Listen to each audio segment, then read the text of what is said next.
if I die tomorrow, I hope you hear these words. I ain't here to flip no birds or sip no serve. Hope the future generations can get this urge. Stay woke, youngin', and avenge these nerds.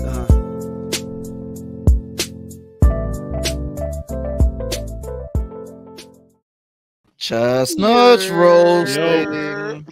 Oh my God. Val, I like the chops. Oh, thank you. Thank you. I've been working on this. Yep. Welcome back, Pong. We miss your face, man. Always a good time. It's good to be here. Good to be here. Yeah. It is Tuesday night. Open chestnuts on a roasted fire. New log burning in the stove. Please no. I don't know what season it is, but it's winter and it's cold. You're doing great. You're doing great. That song just really takes me back, you know, the family sitting around the fire. Started here, was working its way there, and was like, nah, we're gonna go this way, and no one knows why you went that way. I always take the left turn at Albuquerque. I hate my life so much. Just how Grandpa used to sing that song, you know. He was completely out of his mind, but that's how he sang it right there. Yeah. Grandpa has also been to war and he's seen some shit. So yeah. You know? Oh man. Don't speak German around him. He gets a little, you know, spicy. A little spicy. Spicy is good. Don't speak any of that non-English around me. Yeah. No. Bad move. Bad move. Oh man, it's a year. It's December. This is our season finale. Pong, thank you for joining us. 199 episodes. Wow. How? Wait, how many episodes are you up to? This is 199 according to Seabass. Technically, it's 199. We kind of did more because there's some audio that's in the back there that we never released. But this technically would be episode 199 because when we return in 2023, that will be episode 200. Very nice. Yeah. So what's our exact return date for the people at home? January 10th. We are coming back. Taking a nice extended vacation. We're coming back January 10th because, you know, we've been going nonstop all year. Yo. I think, we had a short break last year. It was like 1 week off, and then we came back. Maybe 1 week off. No, it wasn't 1 week off. I counted. You count all one of them, huh? I was like, oh, it was 1 day. Yay. Oh, no. We're back. New Year's. I think we're all like still feeling it from New Year's last year because like we were tired that episode. We were tired. We came in like swinging this year. Between all the other stuff we were doing on top of Nerds, this has been a very eventful 2022. Indeed, not wrong. Oh yeah, we had the all white shoot. Was that this year or was that last year? Last year. Last year. Okay, so we're due for a shoot. We're gonna do a Super Bowl shoot. What we're gonna do is we're gonna get a cardboard cutout, life size cutout of Pong, so this way he makes the shoot. Unless he gets a plane ticket and comes out. I mean, either or. When is it? Whatever the Super Bowl is. We're all going to Jersey to Tones. It's probably too soon. Yeah, I don't know. We'll see.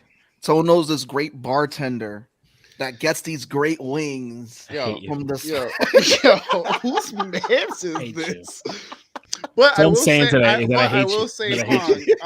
at some point within the next few months, I will be on the West Coast, so I'll hit you up. I know I'm definitely going to be in like the LA area, San Diego.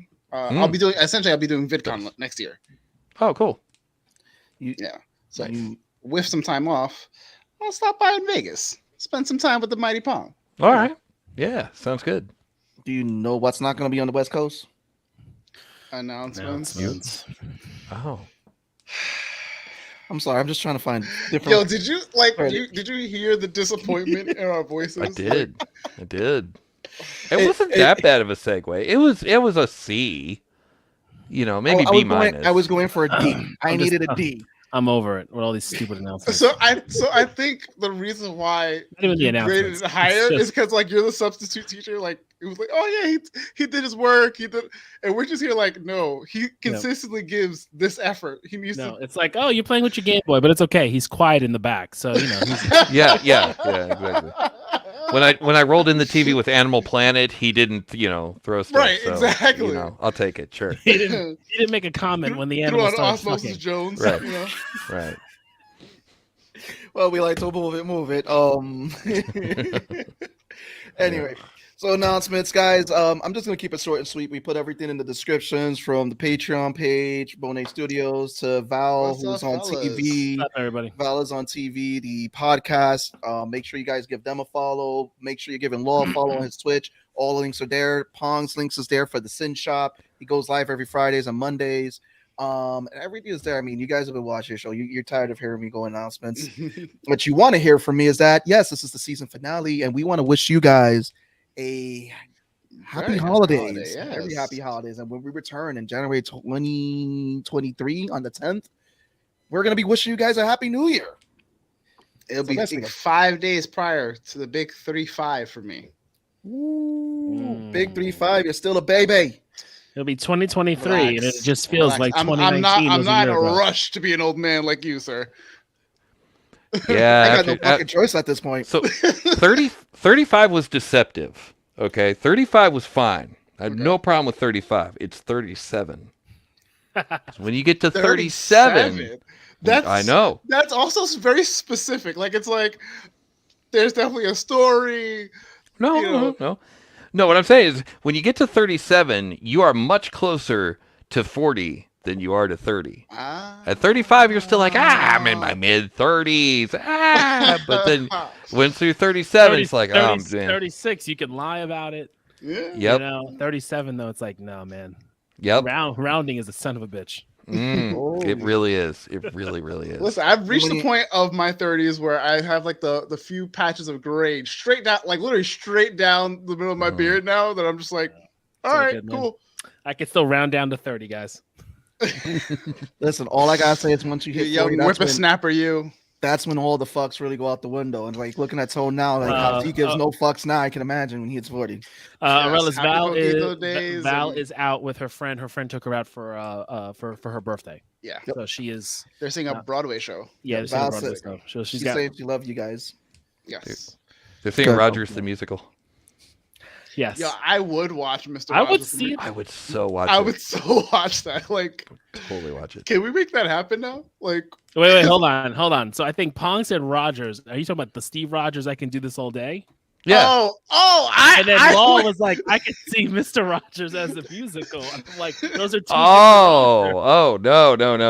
No. I could do this all day. That one. Rogers versus Rogers. I'm totally here for Mr. Rogers. Like, won't you be my neighbor? The musical. You know, I just realized. I'll do a mashup. Mr. If I can Rogers. do this all day, won't you be my neighbor? Honestly, I'm not saying like, no, but I have a lot of questions. I really want, You need to like, in some world for Mr. Rogers and for Steve Rogers to meet. Right? I was Just because thinking they're that. like they're He two was genuinely Mr. Rogers. good beings. It could be the same person in the It MCU. could, right? Yeah, that's actually You true. know? Yeah. I'm here for it. You know? Oh yeah, and smashing his way in because we do have a guest tonight. Yes. Give it up for the one, the only Jason Lenox. Yo, Jason's What's trying to going make the on, rounds. He's like, What's yo, up? What's up? the third time in like just a few weeks. Yeah, and you were also at a show recently, right? You were at a con. Yeah, I was just at Ocean City Comic Con down in scenic Ocean City, Maryland. Oh man, you're just a hop, skip, and a jump away from us. It's a great time. I was half surprised I didn't see you guys there. Very nice. No, me and Seabass haven't done the con scene in a while. We're hoping to do them soon. Yeah. Yeah, so probably sometime next year. Hopefully get in the car, drive, do the whole thing, eat the bad food. You know, the whole 7-Eleven. You eat the bad food. That's all you, buddy. That's all you, my friend. And you will have to be in the car with me on the way back. Unfortunately, because you know it is what it is. That's unfortunate. Oh man, Jason, you made it in there. We haven't started talking about any of the topics or anime. We're just bullshitting right now. Yes. All right, so I heard Jason, you were really excited to talk anime. I know the guys haven't been as on anime this season. What have you been watching? Wow. So I've been into anime my whole life. I remember watching it as early on as like the late 70s. So I kind of feel now in my 40s, I'm having like this crazy rebirth as a fan. I never stopped, but now that I have two kids that are starting to get into it, I now have a younger set of eyes with me at all times when we watch. So now I'm trying to watch newer stuff. right? So let's talk about it. I've been watching My Hero with both my kids, so we're all the way through season 5. Your head. How old, Jason? How old are your kids? So my younger son is going to be 8 in a week, and my older son is 10. Nice. Okay. Nice. So that is a good age for anime. I've been dabbling, trying to get him, getting my son into My Hero. I think it's the one we're gonna try. So I will tell you this, and it's interesting because having a lot of like kind of old head fans, I've had some say, "Well, there's no good anime being made right now," and I'm like, "Whoa!" I'm like, just hold on a second. I'm like, stop. Like I'm like, there's some really good shows now. I'm like, if you adopt this attitude that nothing good today is good. And look, I love my old school stuff, and there's a golden era of that we can talk about too, because there's a lot of legal issues that are clearing up and licenses that are being brought back. So there's a lot of cool old anime that are kind of getting rebirthed, and we can talk about that too. But I'm really enjoying checking out anime with like an older fan that's open to new things, because I feel that I'm getting like another complete anime fan rebirth in my 40s. So loving My Hero, loving Demon Slayer.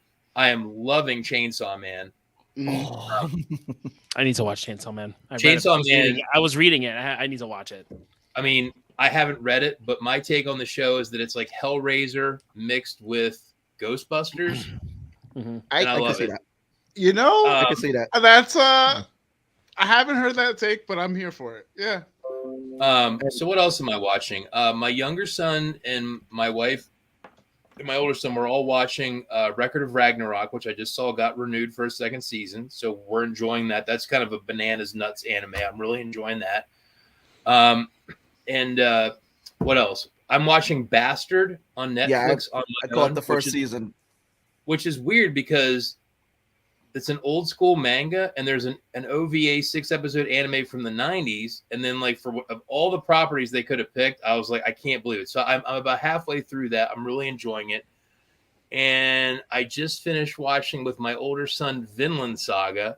Which again, I really, really want to watch. Really I've heard nothing but good things about Vinland Saga. I saw the first episode, so I've been watching it, and it's on the list. And it's, from what I've seen so far, it's really good. So, and then if we go back into the Wayback Machine, I recently bought this, and I will actually say it could be the worst anime of all time. Because it just got re-released by, I believe, Discotech. I bought Violence Jack. I'd always heard the name, and I was like, it was a title that I had to check out. Now we're looking it up. And no, it's that I literally watched it, and I felt embarrassed that I was watching it. I felt embarrassed that I bought it, and I was like, I've seen it's just gratuitous. It's just violent. That's all it is. It's a lot of sexual violence, and it's actually uncomfortable to watch. And it was because I love arguing with guys about best anime of all time, right? And I'm like, okay, this is now the opposite of like, this could be the worst anime for like gratuitous. This is right up your alley, then, Seabass. No, it was bad. And a shout out to my buddy Keith when we were down at his place at the shore for the Comic-Con. He was like, hey, I have an anime called Mad Bull 34, which is another like 90s or late 80s, early 90s OAV. And it was not quite as reprehensible as Violence Jack, but I was like, this anime is disgusting and horrible.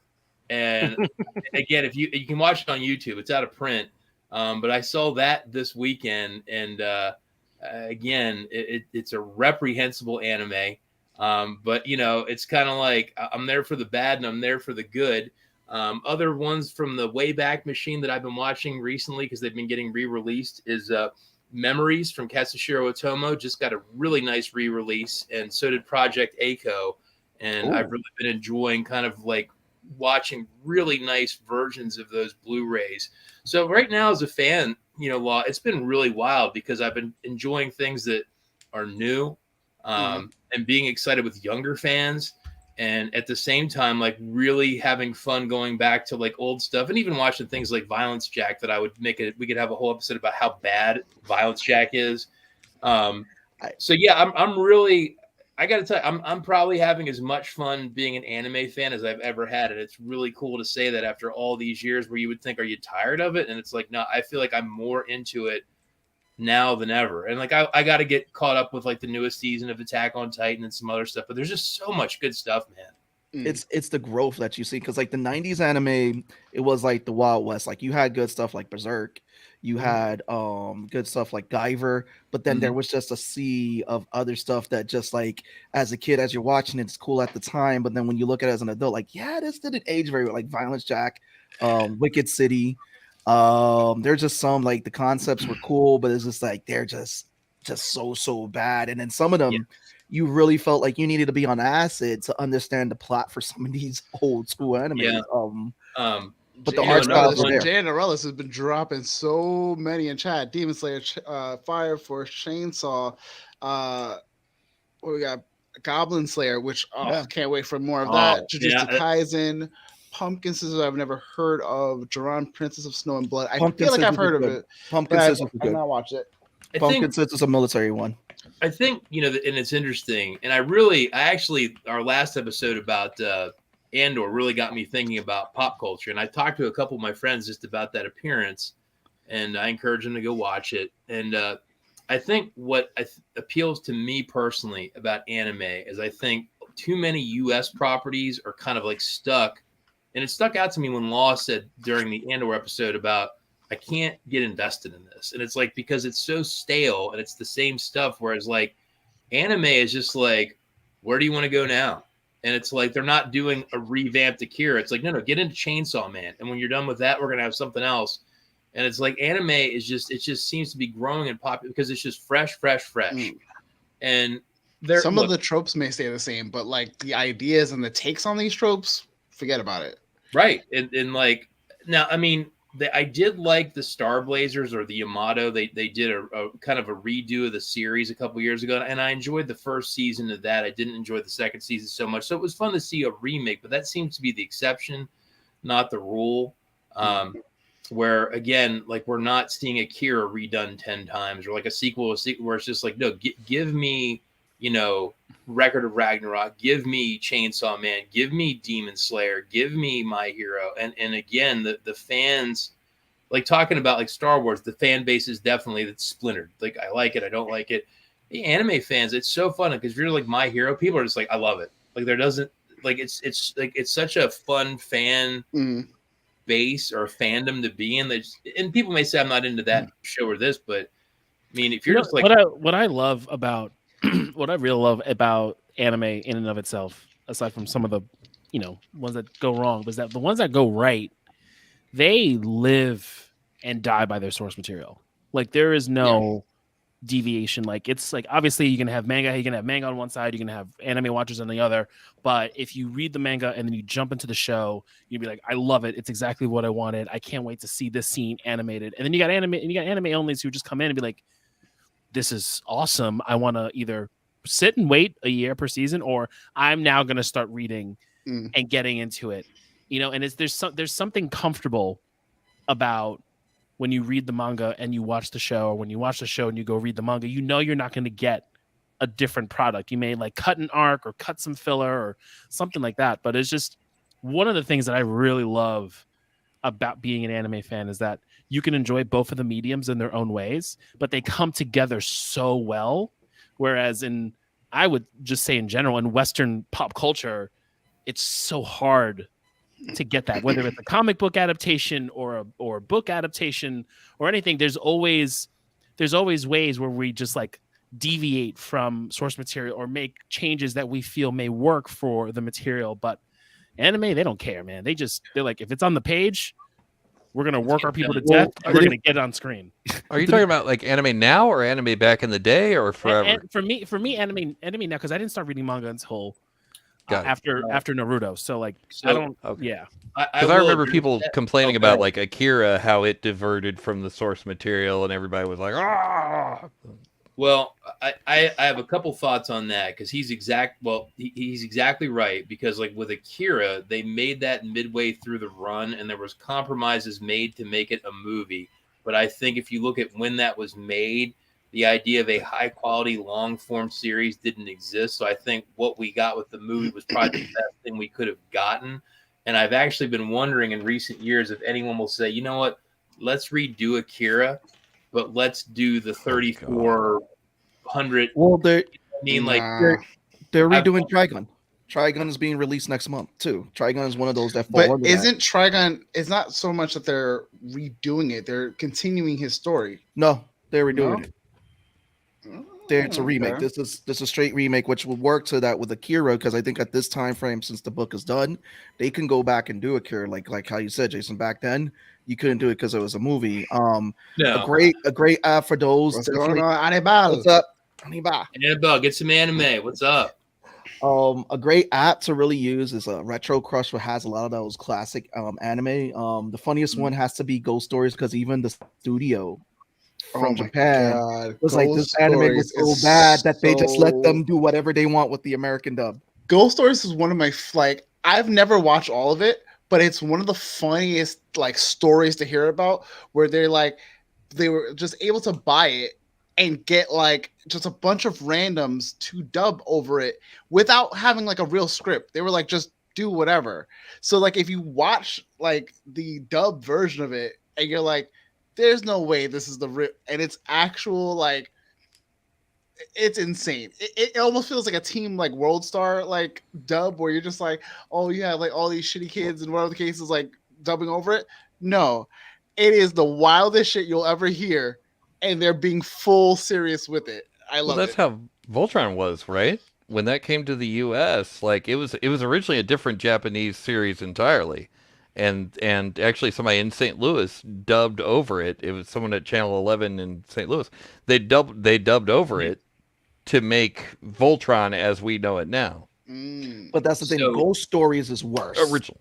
Ghost Stories became straight comedy. Go ahead, Jason.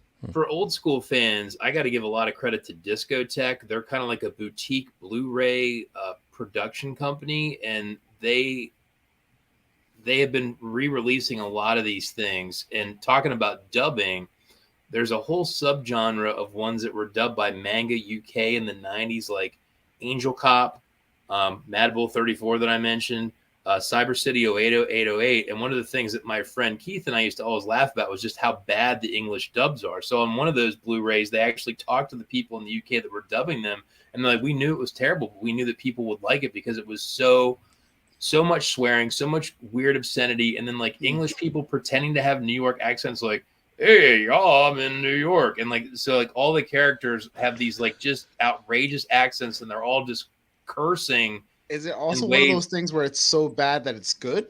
Yes. And but again, it's this crazy time as a fan where these licenses are being re-released right now. One other thing before I get to Tone's point, right? Tone, right? I got to point the right way, right? Is that anime used to not be like that. So I'm a huge fan of Battle Angel Alita, or in Japan it was called Gundam. And there was a weird 2-episode OVA that came out in the 90s that was very loosely based on the manga.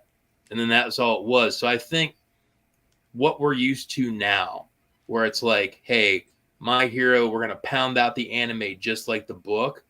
That is a little bit more recent because, again, back in the 90s, it was kind of more like Akira, well, here's what we're going to make. And that was an 80s project. But where it was here's Silent Mobius. It's a movie. It's sort of like the manga. So I think as these things have become more franchise properties, it's this is a very serious effort to bring this property from this to that. And you can feel a lot more planning and resources versus hey, it's the 90s. Let's make 2 episodes. And that's what we got a budget for. And they were sort of loosely based on the comics or the manga. Good luck. That's it. And I think a lot of it was we've got some funding. Does it make enough money? And if they would have made enough money, they would have made more, but they didn't. So the 90s had a lot of more what we're talking about with US superhero stuff now, where this is sort of like Superman, but they, garbled together 3 storylines and it's not quite the same. But the manga book to screen with a lot, there's an episode per chapter of the book. I do think that's a little bit more recent, and I think you're spoiled. I think it's great. I mean, I think it's really cool, but I think we're definitely not, you're spoiled. I think we're all spoiled because honestly, it's freaking awesome. You know what's You know what's funny too is that, like, to your point of anime from back in the 80s and early 90s, right? And we get to our point, but then you get that middle chunk where our shonen animes, Naruto, Bleach, Cowboy those Bebop.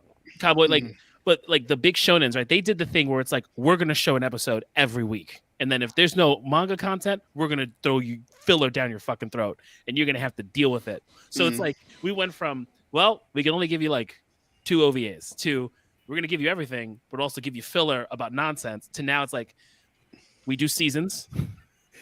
We heard the news. You don't want filler. So we will do seasons and we'll release once a year.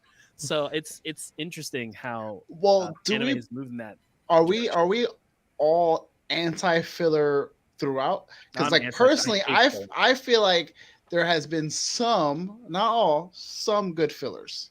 Depends if it helps with the story.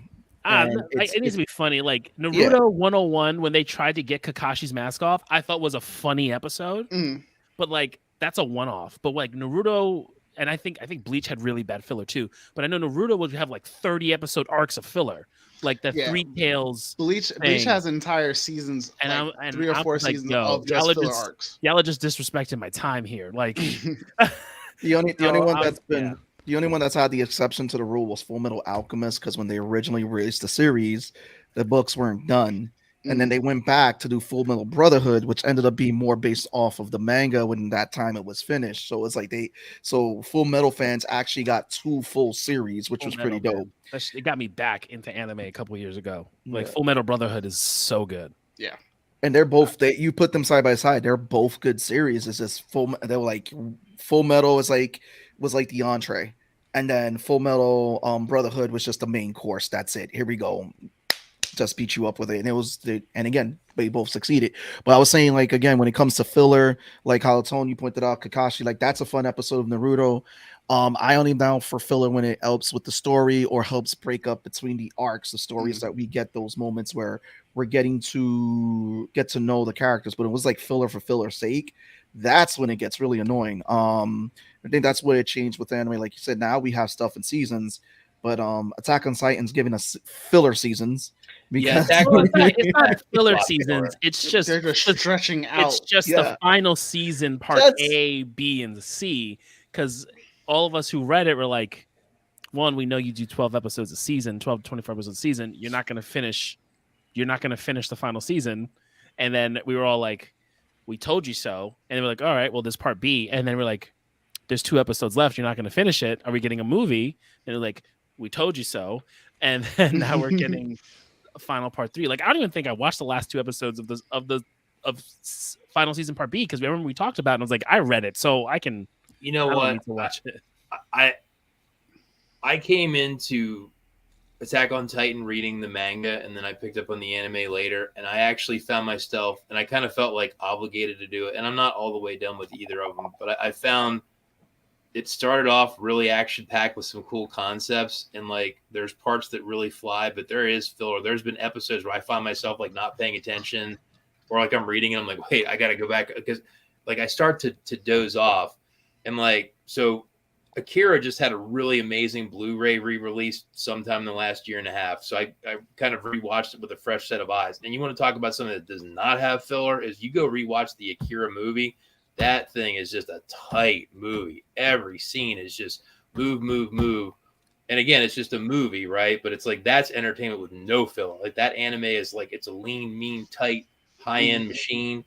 Whereas like I found myself with Titan, too many things where it's like, it just is like, I know where we're going, I know where the payoff is, but man, you're really slow getting there. And there's a lot of these, are you almost going to get it? No, you're not. Almost going to get it. No, you're not. Like how many times? Like, so I do think my Attack on Titan, like My Hero does not seem to have filler. I'll give them that. Even the seasons where it's like they're doing not like much, or something, like they definitely keep you engaged. I do think Titan does have some definitely like, whoa, this could be really trimmed down and be a lot better, but I get it. They're not going to do that. But yeah, I think that's one of my favorite series that doesn't have filler and actually ended their run because like the manga, like they were caught up to the manga and they were just like, all right, we're going to do a movie to fill out like this last arc.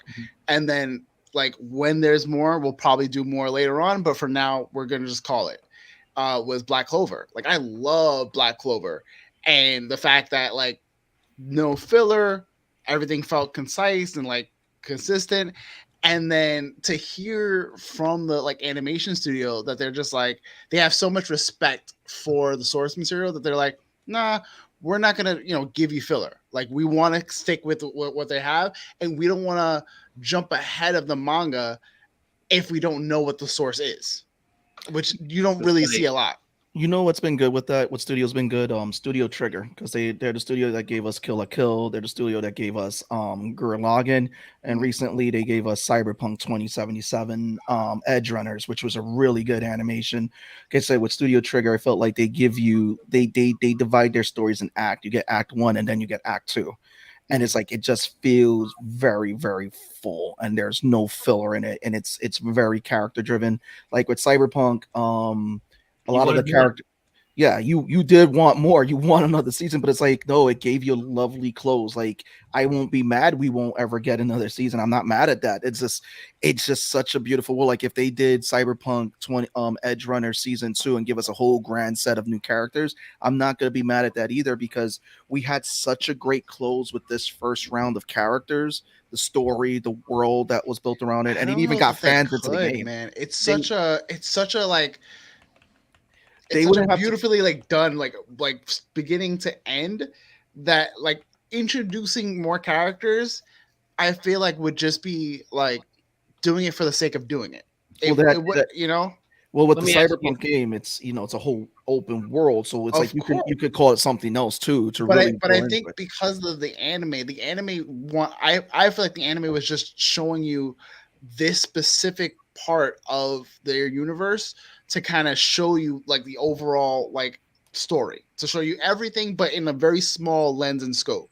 So to give you like another story, like where would they go? Like it would feel like they're just forcing a new story for the sake of having another Cyberpunk, Well, think about this. Would you rather, as a fan, want to be left wanting more, or being like, yeah, I liked a lot of it, but there was a lot of filler? I think I would much rather be left wanting more than watching this stuff drag out. And look, horror films are the worst franchises doing that. Where it's like, here's Jason 10, where it's like you had an okay idea and you will drag this thing out like to the nth degree, right? Whereas I think Cyberpunk Edge Runners was great.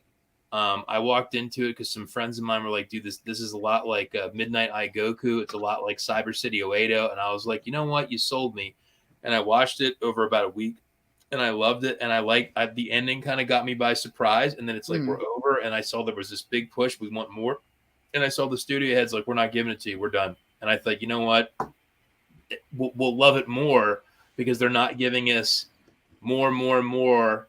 The guy's an artist. He's like, we're done. We've told our story. It felt like Watchmen did the same thing. No, they were just like, we're giving you one. You're done. That's it. I think they also did that with Lovecraft Country. No, Lovecraft Country didn't get signed. Oh, didn't get signed. But they wanted to do a season 2. There isn't a second book. They were just gonna pick up from there and go to another part of the country and do a whole different original series. Sure. But Watchmen was the one where they were just like, we got this, you're done. He said he didn't want to do a second one. HBO would have let him do a second one. He didn't want to do it. Also too with and then I want you to jump in, Pong. What's that? No, I was going to say something or. Yeah, I was. I was going to say what. Well, so a couple of things about Cyberpunk. Number one, no Pan Am. I'm not going. Forget it. But number two, and more importantly, we've got the whole city of Night City, right? There is definitely more stories to tell in the big city. There is. You could go so many different ways. Like you could tell a Corpo story, you could tell a Nomad story. That this guy was more the I forgot which group that was, but this guy was more the street level person. But there's a lot of different avenues you could go down from within the world of Cyberpunk, that even just what they've got with the game and the first season. Why aren't they doing a second one though? I think because it's like this one was just very self-contained with these characters. You could continue the story for one of the characters. You also have a character that not a lot of people know about unless you saw the music video, which is Sasha, who is part of Main's crew. who you can also do a story about her and what happened to her before the events of David and everything. And like you said, Night City is a pretty big open world where these characters are more street level. You can also go to corporal level. There's a lot of content you can create with Night City to create a whole cyberpunk franchise that continues to expand with the game. I mean, you can even we had what's his face? The villain from the game of Adam Smasher. Adam Smasher. He made an appearance. Yeah.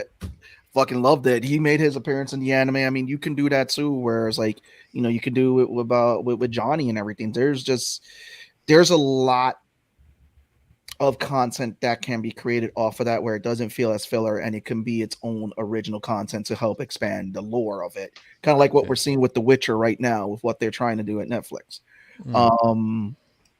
But obviously, yes, it would have to be people campaigning to remove the showrunners and keep Henry Cavill. They're not. It's the look, that whole thing. Also, I heard that the some of the reviews for the one that's coming out in Christmas, they're not good reviews. That part, like they treat the audience like fucking idiots. I don't know. I'm gonna still watch it. Yeah. But I wish they did another Witcher anime like we got the Blood Origin one. That was awesome. That was really dope. It'd be really cool if we got something with Vesemir. That'd be really cool if we got something like that. But I also don't know if you saw the news. They are releasing Berserk. They're releasing the 3 movies in a higher edition, so that should the Golden Age arc. So that'll be fun to rewatch. Revisit the back to Golden. Oh no, man. It's a good no.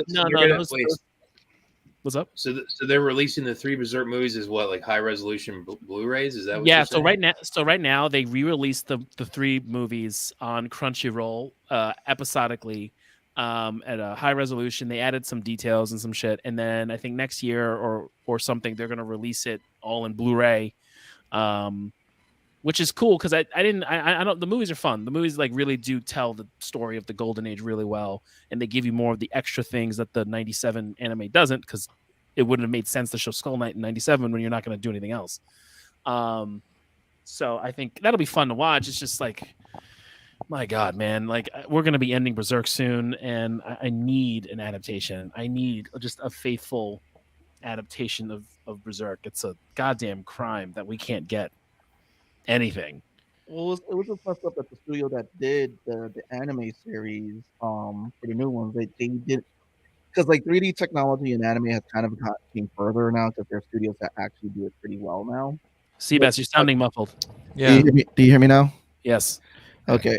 No, it's like I was gonna say, because I remember me and Tone had the same disdain, and especially Tone when you saw the 3D animation for the Berserk series and just how bad it looked. Like there was one scene where Guts is walking away and he looked like a South Park character hopping away.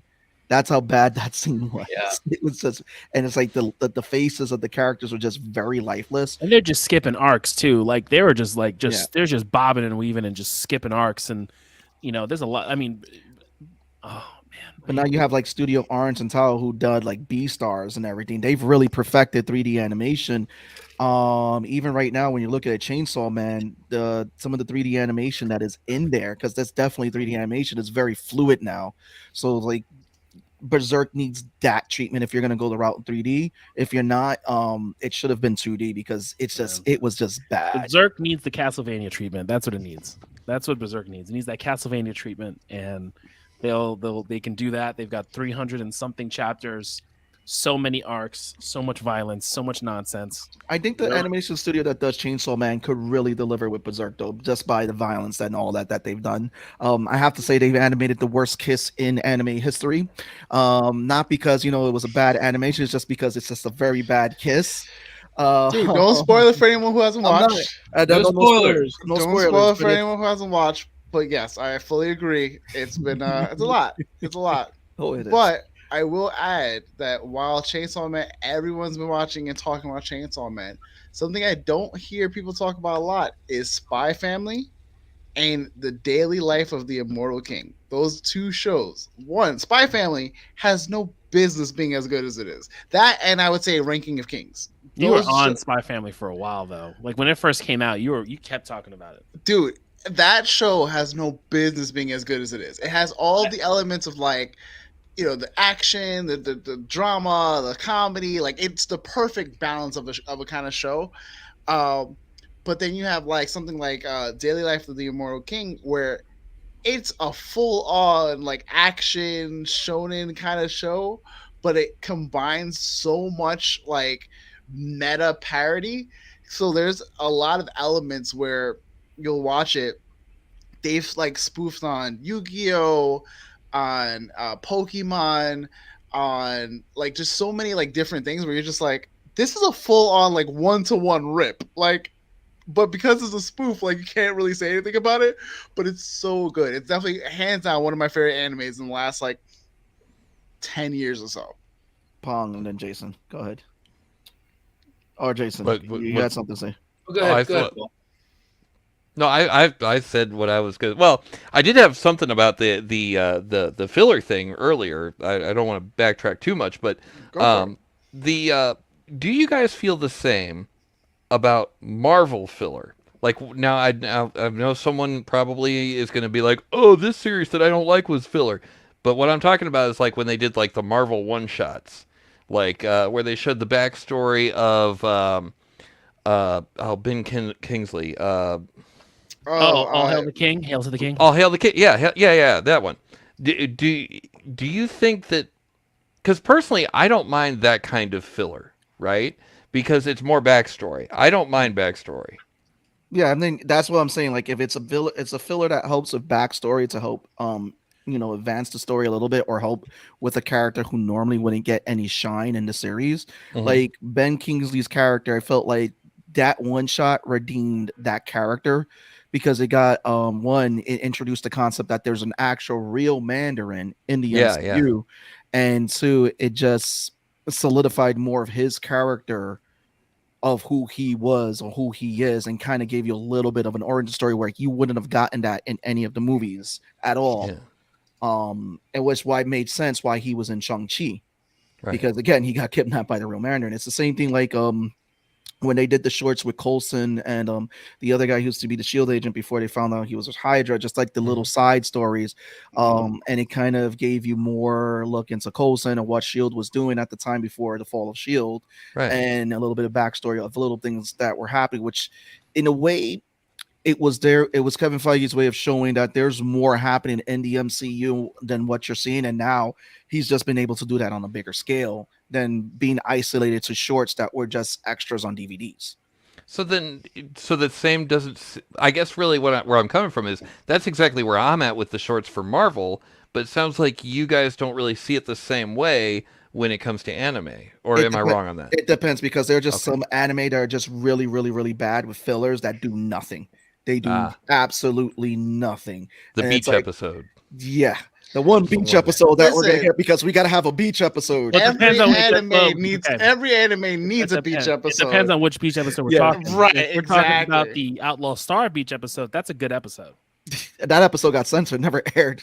That's a good episode. But no, like High School like DxD. but like to Sebastian's point, so like in the transition from Naruto to Naruto Shippuden, the fucking filler that they did while we were waiting for the next arc to the next big time jump, it was just, I think it was like a year. It was like 100 episodes. You had this one crazy culmination event that happened, right? The battle at the Valley of the Kings, and then you just get filler the whole time until we get to Shippuden. So I think that's the big problem versus if we got like MCU one shots or anything like that. And also too, like with the MCU one shots, they're not stopping the production or pushing the production and release of the main features we're waiting for. Yeah. So like they're just happening concurrently, right? Like Guardians 3 didn't get pushed because of the holiday special. Right. It was always going to happen at whatever cadence that they were going to release it, where filler is literally pushing and you're waiting week to week to week and hoping for an update for something when you don't know when the end is in sight. So that's the some of the gripes with it. The difference between the two, right? Because the filler in manga, I don't know, but the filler in the comics is taking away from the time that it would take to do the main story. Is that And kind yeah, of yeah, the direction other way, you're yeah, going? the filler in the yes, because they're doing it because Right, they're the giving fillers. time for the manga to be done and to consolidate chapters. Like Got it. I get logistically, I understand it, but then at that point, it was like, then let's just. That's how we got to. We're just doing seasons now. Yeah, let's just wait. Yeah, it's fine. Yeah. Right, gotcha. Cool. Yeah. So I went and grabbed some show and tell. So we were talking about like animation, like shading and everything else. So I brought this out because I really like this movie, and I actually got into a small argument with a friend of mine on Twitter because I reposted a really sweet animation scene from this with a bunch of robots fighting. This was I remembered it as Transor Z when I was a kid. This is a pretty new movie that they did with those characters, and my take on it is this: when they were trying to hand animate like a lot of robots fighting, the old school animation kind of broke down because it was too complex.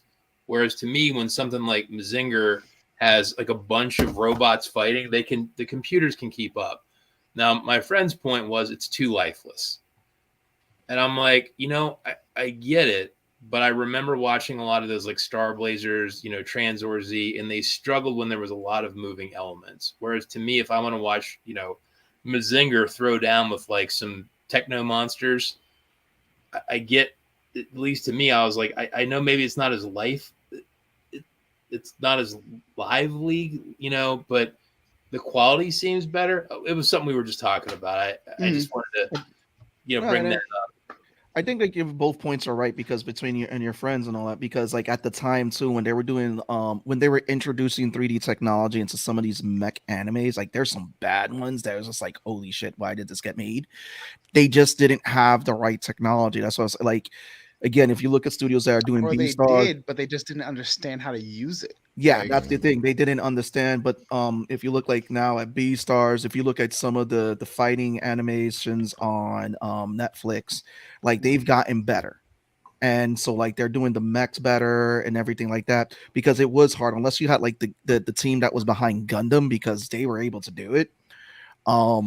If you drew it, it didn't look right. It was tough. Like Macross, I'm pretty sure it was very tough to have to hand draw all that, like with the planes and everything.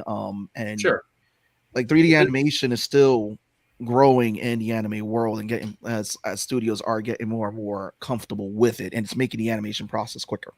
So to date that film, it came out in 2017. So, it was made in 2015 and 2016, right? So, I mean, it's 7 years old. And like I said, I don't think it's that bad. Yeah, it could look better now, but again, I like having those arguments about animation because I love it all so much, and it's fun to just, like you guys were saying, like, I know you're like Berserk, those CGI Berserks, they're rough. Remember crying It was rough. I would like to see reanimated with today's technology. I would like to see the fight scenes from Outlaw Star. I would like to see someone tackle that anime and come back to it because I know Outlaw Star was supposed to get a season 2. It just didn't happen, but I think now we're at a point where we're revisiting Trigun. I wouldn't mind because it had a great story. I saw someone do, and it comes up on my Facebook like memories every once in a while. A couple years back, someone did like a 60 frames like high res for the trailer of, I think it was Gundam Wing, if I'm not mistaken. And oh my god, it looks so gorgeous. Like if I ever like had my pick, like it was something that I was like, listen, I have sitting on my hard drive like the old like 90s version of Gundam Wing. But if you're asking me, hey, did you want this? I didn't know I wanted it until just now when I saw it. It's gorgeous, man. Like I would give me that any day. That's like me finding out that they sell actual jars of horsey sauce at Walmart now. I didn't know I wanted it. Wait, what? Now, see, here you are. Wow, I'm a little touched by that. Like you're selling me on it. I want to go there now. That's fine. So what else have we been watching, guys? I Tone will be happy. I finally Genocyber is a very bloody anime. It's flawed, but very bloody. It's one of those anime again. You didn't care. You watched it as a kid. It's like, oh my god, this is all blood and guts. Then you watch it for the story. Like, there's no fucking story. See, you know, when you talk about watching, it's funny when you watch anime as a kid. Like, there's certain animes that you watch as a kid, and you're like, yo, what did I watch? So I watched Berserk for the first time as a kid. I was like, what the hell did I just watch? Especially with the ending, like the 96 ending. And I mean, they all end at the eclipse, but like you watch all these episodes and you fall in love with the Band of the Hawk and you're like jamming on, you're cool with it. Then the eclipse happens, you like hate Griffith, and then it just ends. Just cold, hard stop, and that's it. And you're like, where's the rest of the anime? And they're like, there is none. It's bubblegum crisis. You know, it's just, like it was rocked by legal issues and everything else, and it had like a non-ending. Yeah, you're stuck with this thought of I think this the hopeless updated version of that for like I think the generation right under me and you, Tone, is Hunter x Hunter. Like any Hunter x Hunter fan is just like, what happened? And I love introducing my friends to it because they're just like, hey, Law, when are they making new ones? I'm like, whenever he comes out of hiatus. He comes out of hiatus like once every other year, and then he'll be like, all right, I'm coming back. And then it'll be like, psych, just kidding. We're going to be on hiatus for another years. Which they have announced. Which they have announced again. Everybody's like, yay. But I'm like, until we see it happen. So I'm not, you know. My worst anime for ending, and I think the artist passed away, was High School of the Dead. I love High School of the Dead. I love the manga. Man, I love that was the anime. so good. It just ends. And like I said, I'm pretty sure I'm gonna look it up real quick. I think the creator passed away, which is tragic. But I love High School of the Dead, and I hate the fact that it just is at this point where it's like rocking and rolling. It's like, yeah, we're done, and you're like, and I think that was just like, yeah. It's hard, man. Because like, Deadman Wonderland was like that too. Deadman Wonderland, yeah. There's so many anime that either are like one season anime. I know one for me, like in like the early 2000s, was like Kaze no Stigma, another great anime, one season. But I will say, like, as I've gotten older, I'm fortunate enough that like there are the few animes that are like complete series that I'm like, oh my god, I'm so glad I got into this series and it's done. So like Assassination Classroom. Love the hell out of that anime, and it's done. It's 2 seasons full. Like I can show it to my friends and like it's done, right? I'm like, yeah, it's done. It's a whole big old, beautiful story, beautifully animated, nicely done, cool. But you don't get that. Like I feel like we're so jaded as like older anime fans who have seen like we've lived through so many.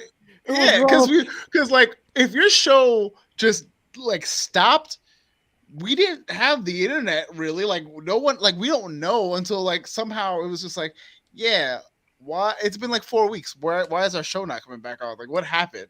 They're like, oh yeah, by the way, like that's it, like, VHS hookup is like, yeah, they ain't no more. You know what's crazy? Good.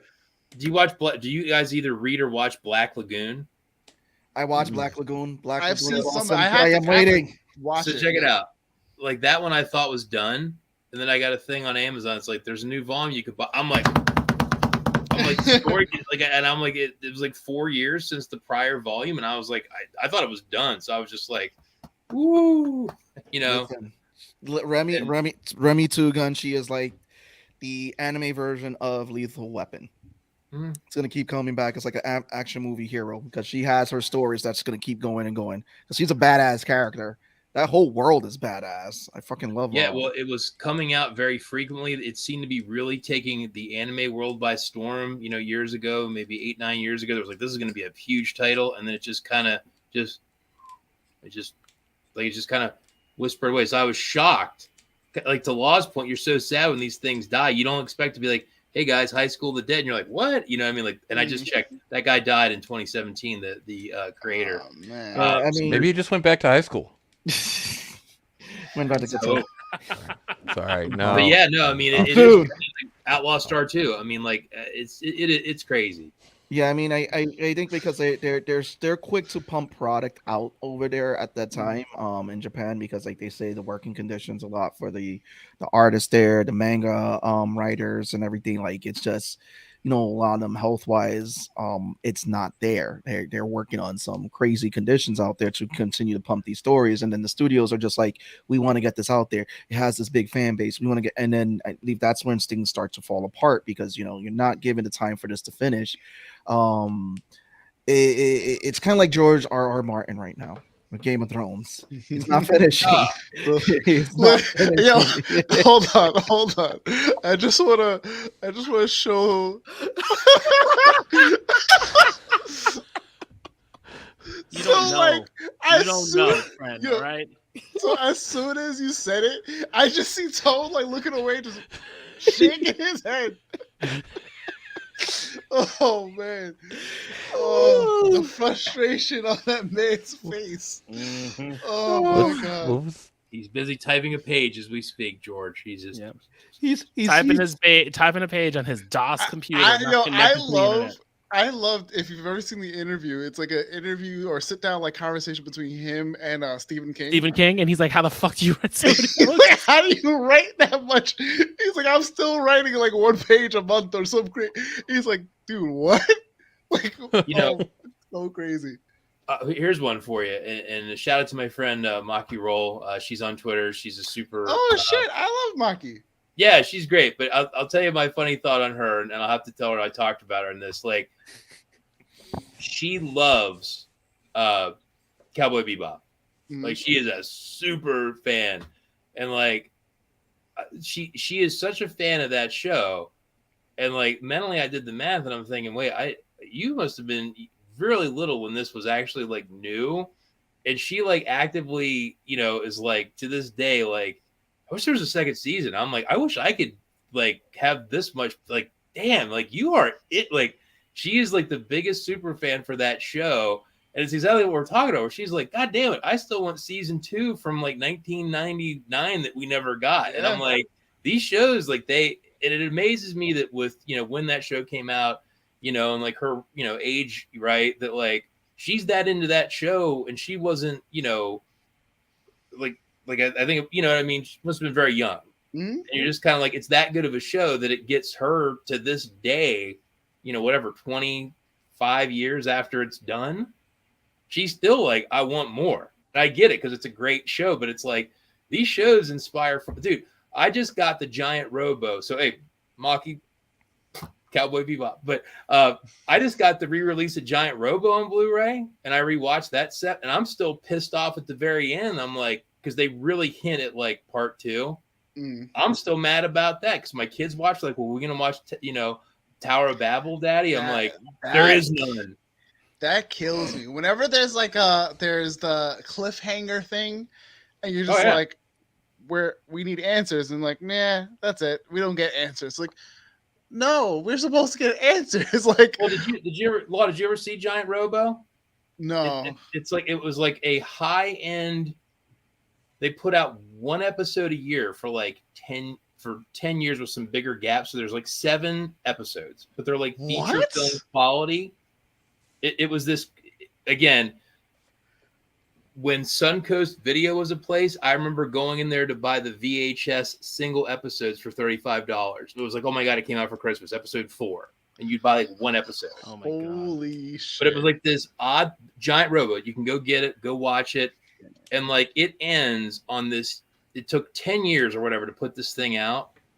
And the final episode, the final 10 minutes is like this huge ramp up for like, this thing you've been watching for a decade is ramping up towards another even bigger, crazier thing. And you're like, hot damn, it's 2023. And I still never got my Giant Robo 2. So I'm just kind of like, I've seen photos of this.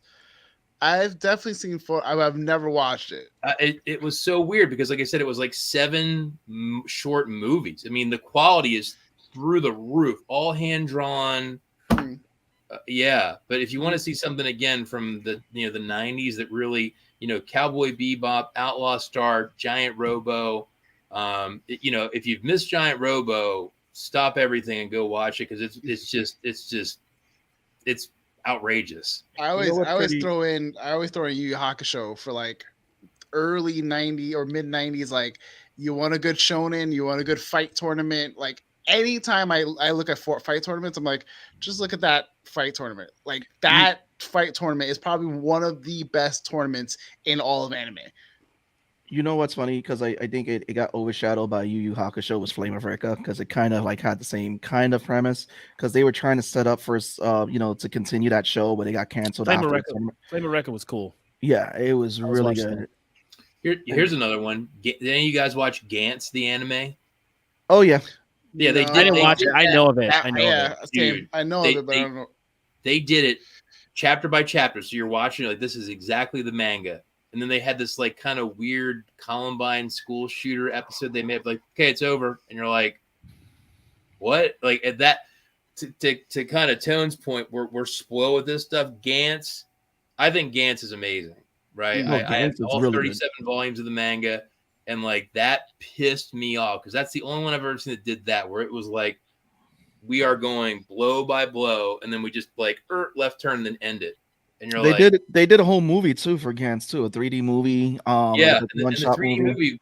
The 3D movie was really good. But like I said, the fact that they did that anime the way they did, that was like such a rug pull of like, we're going to give you that, episode by chapter. And it was very faithful. And then they just completely left turned it into garbage. You know what anime doesn't have an ending, but yet has so many spinoffs?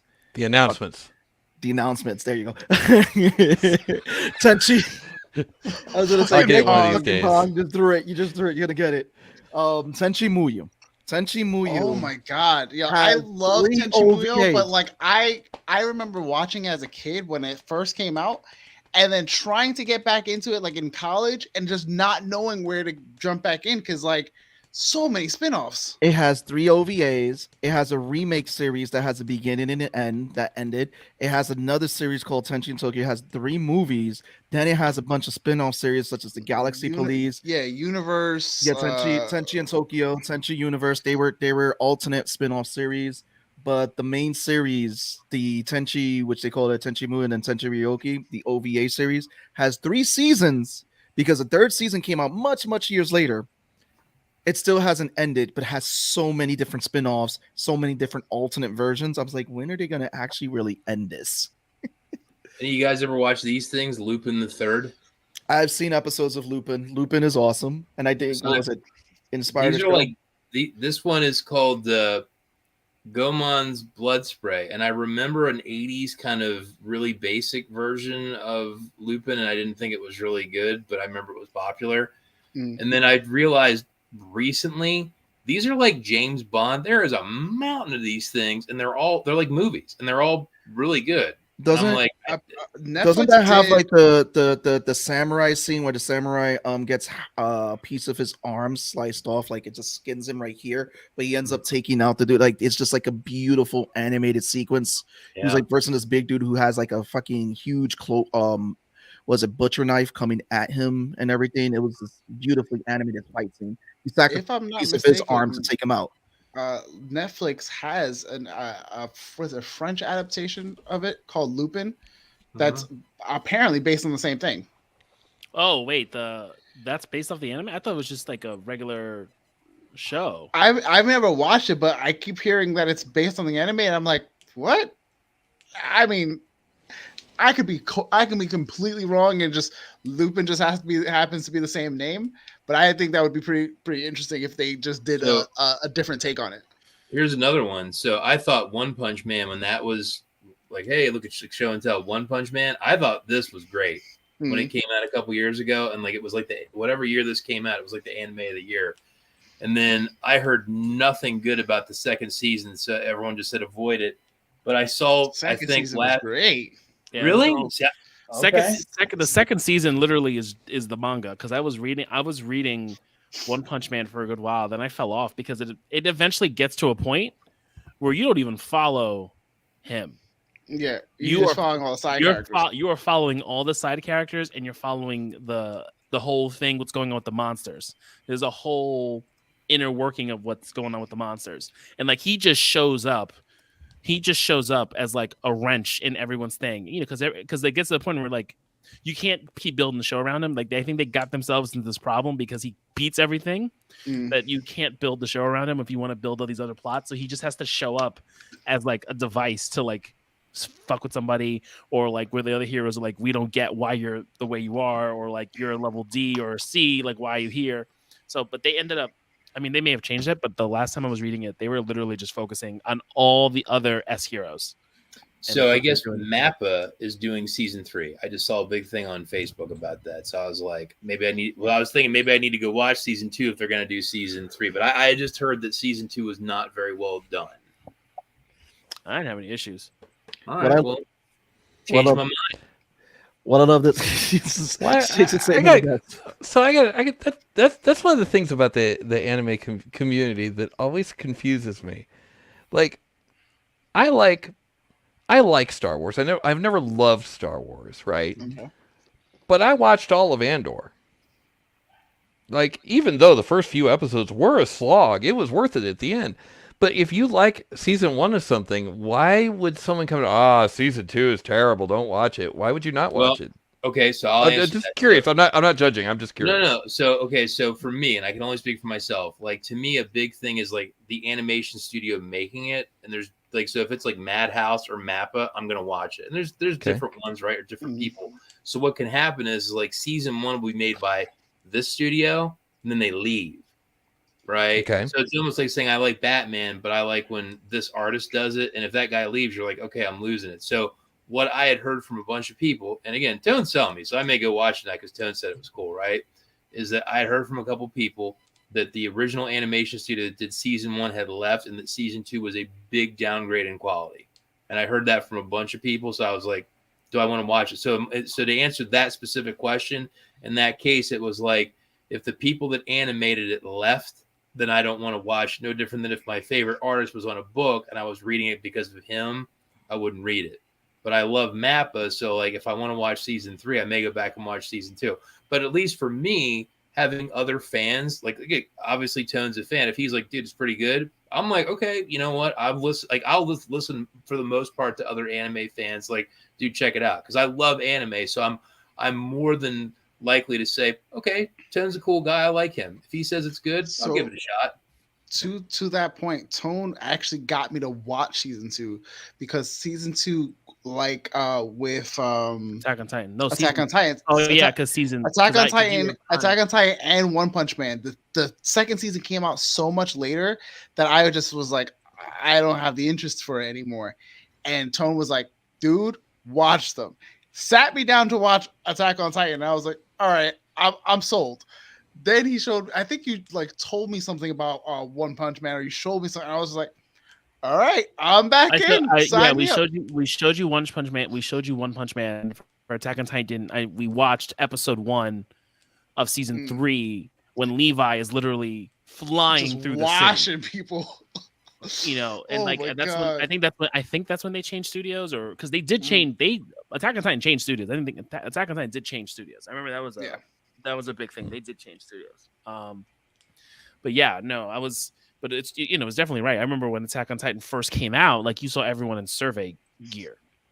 Like I wasn't even watching anime again. I wasn't brought back into it, but I knew what Attack on Titan was because I saw the Wings of Freedom everywhere I went. And then everyone was like, well, when's season 2 coming out? And then season 2, you know, eventually dropped and I watched it. But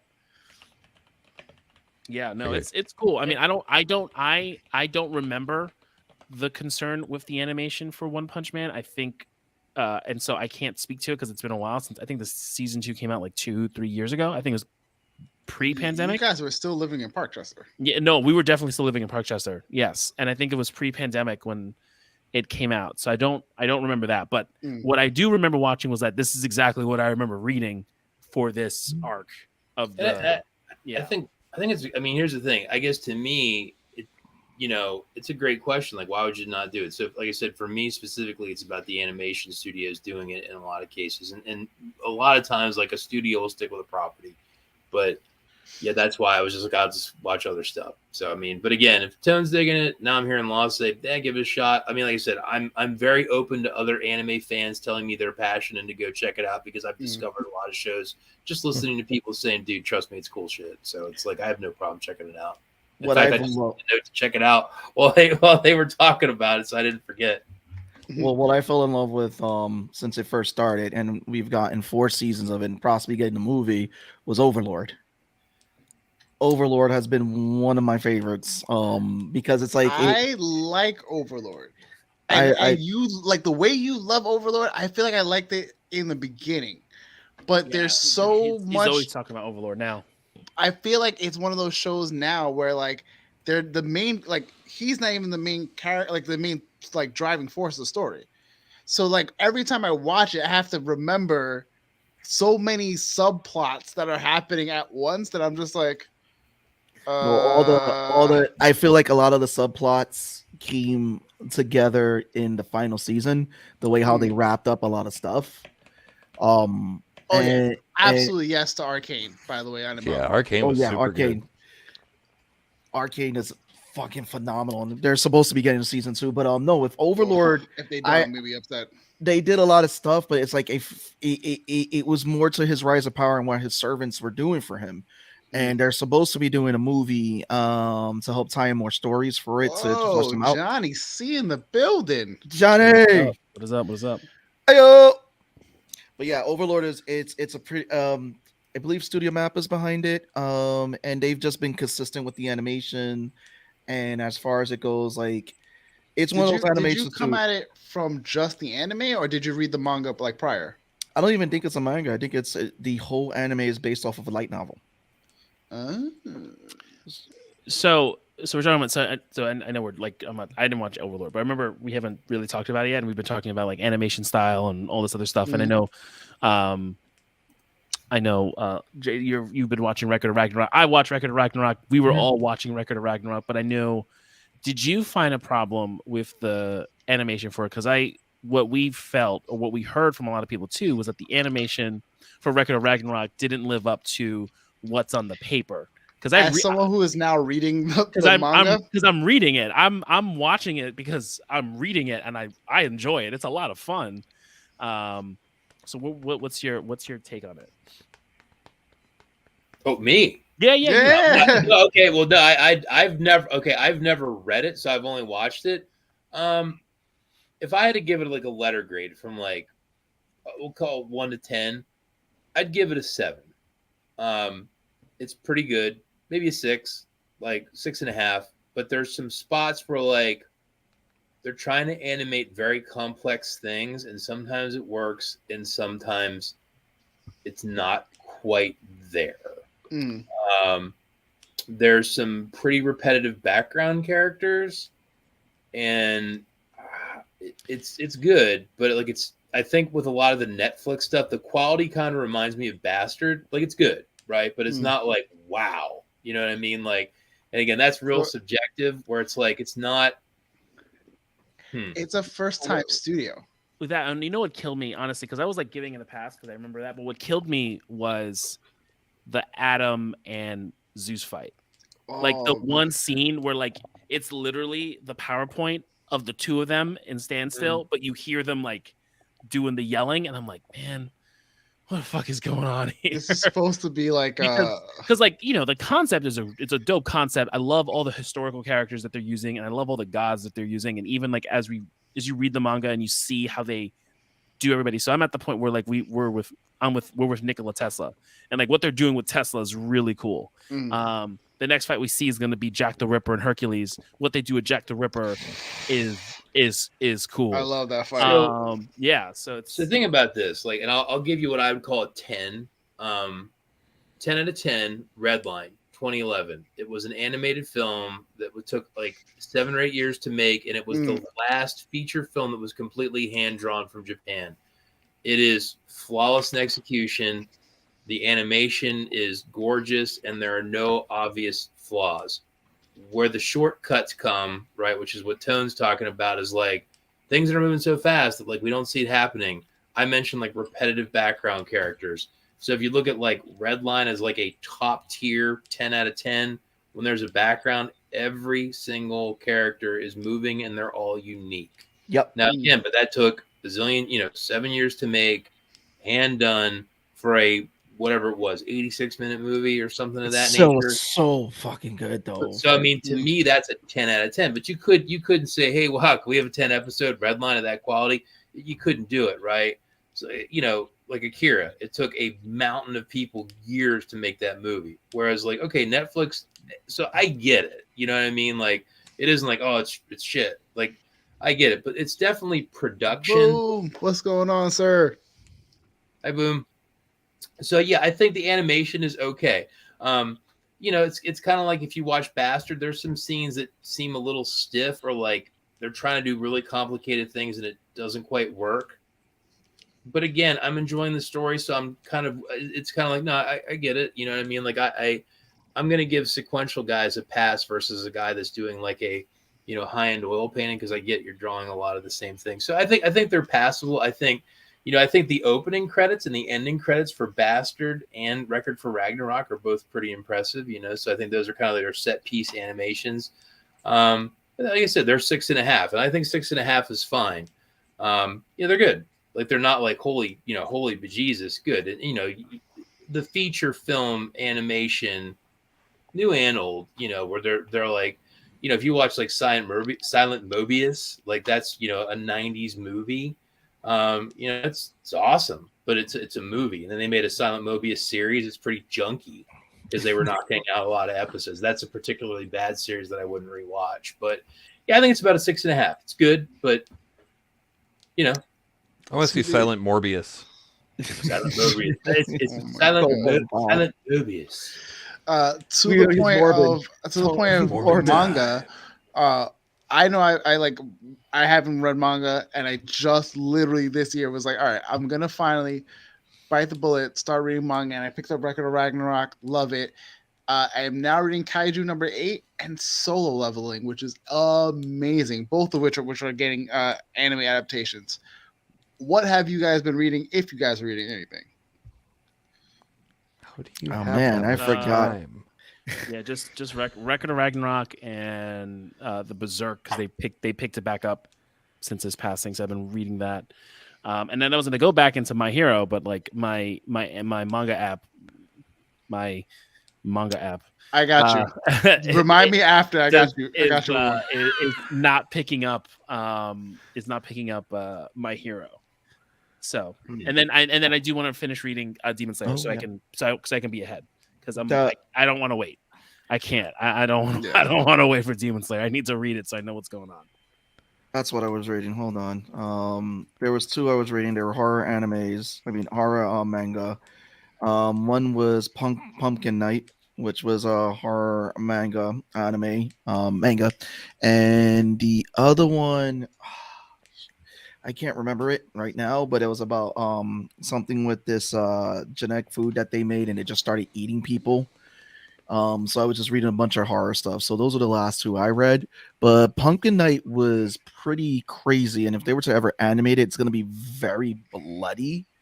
And it actually it's pretty fucking nuts. It's pretty much she's like a serial killer who's out for vengeance for those who treated her and like kill her and everything. Like, one of the things they did, how she became Pumpkin Night, was that these bullies put acid in this pumpkin, put it over her head, and it kind of burnt her face and everything. They thought she was dead, but no, she's fucking nuts. The old acid in the pumpkin thing, man. Yeah. It's tales old as time. There's some scenes that are funny in it. Like they put it this way, they have a mock character that makes fun of Donald Trump in it, who's like one of the rich fathers for one of the kids who like bullied her, and he's trying bury her and everything. So it was like, you bury that girl because it's gonna hurt the family and all that. And then again, she just goes on a whole murder spree and just murders everybody. I'm like, ooh, everybody's gonna. And there's like this one guy who's like caught in the middle of this all. And then he starts to go crazy later in the series, and they start going on a killing spree together. So it's fucking nuts. Art's beautiful. Did he bury her on a golf course for tax purposes? No, it was a building development. Oh, So difficult, and this is a recent series. I was like, wow, they went in Japan. Whoa. But it was fun. So Go ahead, Jason. I don't know what I'm reading, and you're gonna laugh. So way back in 1991, there was a poster for the comic book floppy version of Battle Angel Alita from Viz for like the 3rd issue. And I thought the poster was cool, and I still have it framed in my basement. And I went and was buying the individual issues of Battle Angel. And then after, I don't know, 7 volumes, they stopped doing it was individual, like Americanized comics. And I think I'm reading, it must be like the 39th volume of that anime or that manga. Like, so I've been reading the same story now for 31 years, and like the new volume just came out, and I'm just like, how long have I been reading this thing? And like, it's just the Yukito Kishiro is just at this point, I don't even know what he's doing. I'm like, I don't even know how I'm still reading this. I'm not even as interested in it anymore. And I'm just like reading it because I just feel obligated, but the art's still great. And I'm just like, I even showed it to my kids the other day. I'm like, you see all these comics? This is all the same thing. And they're like, Daddy, that's a lot. I'm like, yeah, I don't know. And then we watched the 2-episode OVA, and they're like, is there more? And I'm like, no, there's still no more. But yeah, I'm still reading that. So now it's like called like Battle Angel Alita Last Order, because it was like they finished Battle Angel Alita, and then because I started reading it because after we watched the live action movie. Yeah, and then I was looking up like how far it goes. And I'm like, holy shit! I thought this ended. Like, what is like this? It's literally it's and like I said, I've been reading it for so long that I'm like, the format that I originally was reading it in just doesn't even exist anymore for manga. You know what I mean? And I just recently got the hardcover collection of the first so many volumes, like a big hard volume set where there's some additional material. But yeah, no, I've been reading that, and here's the thing, I have Amazon set up to tell you when new volumes come out, and I'm like, cool, it's still coming out. Like, I'm glad I've lived long enough to read it this long, and the guy, like, he's still alive making it. So I'm reading that, and like I said, Black Lagoon, a new volume for that just came out. But right now, we're gonna remodel our basement that you see behind me, and I'm kind of like holding off on buying a lot of more physical media until we can get the new shelving put together down here. So like there's a lot of these things that it's easier for me just to watch on streaming or get on Blu-ray because they take up not much space. But I'm like, I'm going to start reading all of My Heroes. It'll take up like this much space on a shelf. So I'm getting kind of petrified to pick up Chainsaw Man, My Hero, and Demon Slayer because I'd probably love reading them. And I'm like, crap, I got to get my house in this shape before I start adding in more. Hey, I'm going to fill up more and more space. So I'm probably reading less manga than I used to. I'm on volume 26 of Attack on Titan. Yeah, 26. That's where I'm at with that series. I remember the manga series I was reading. Biomeat. That's what it was called. Biomeat. It's pretty much. I feel like your priorities are out of whack because you can always clean the house. You can't always buy the thing. I'm just saying. I'm not judging. I'm not telling you how to live your life. I'm just saying. Is the number one just like, hey, you know you can do it, right? I told my wife once I was going to put a pinball machine in the living room, and she's like, just please go away. Hold on. Hold. Have you considered virtual pinball? No. Maybe. There is a dude named _living_arcade, the Living Arcade on Twitch. One, nicest guy I've ever met in real life. He is just the chillest dude on the planet. Like how you see him on his stream is how he is. But he has a virtual pinball machine. I actually did he's here in Vegas. I actually did a thing on his show. And it is dope. It's a screen on a little pinball machine type of thing, but he's got real like flipper sounds that are wired up to it, you know, and when you're playing it, it feels real. And the neat thing about it is not only can you play like classic things that you ain't gonna get right ever, but they can do things with it since it's virtual that you just cannot do with a physical pinball machine. I know that's totally not the point of this show, and I'm sorry for squirreling off like that. You're but totally that's fine. That's the nature of the show. Squirrel off, squirrel away. Okay with it. You gotta see it. In fact, I'm gonna try to find. It's funny that you guys both bring up pinball because I learned that my regional manager is a professional pinball player. And I was just like, that's a thing? And like with a very, very deadpan face, she was just like, yeah. And I was like, you're fucking awesome. Like, I don't know how I never knew that was a thing, but that's fucking awesome. It is real. I found out recently that a fraternity brother of mine from college is a professional pinball player. I found that out like 2 years ago. Hey, Nate, really quick, because you said fraternity, and I've been wanting to ask you this. Are those composite photos behind you? They are, yeah.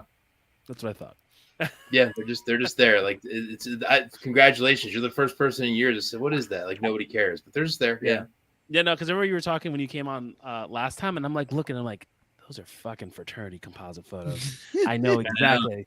I see I see the your emblem in the middle, and then the row, and I'm like, yep.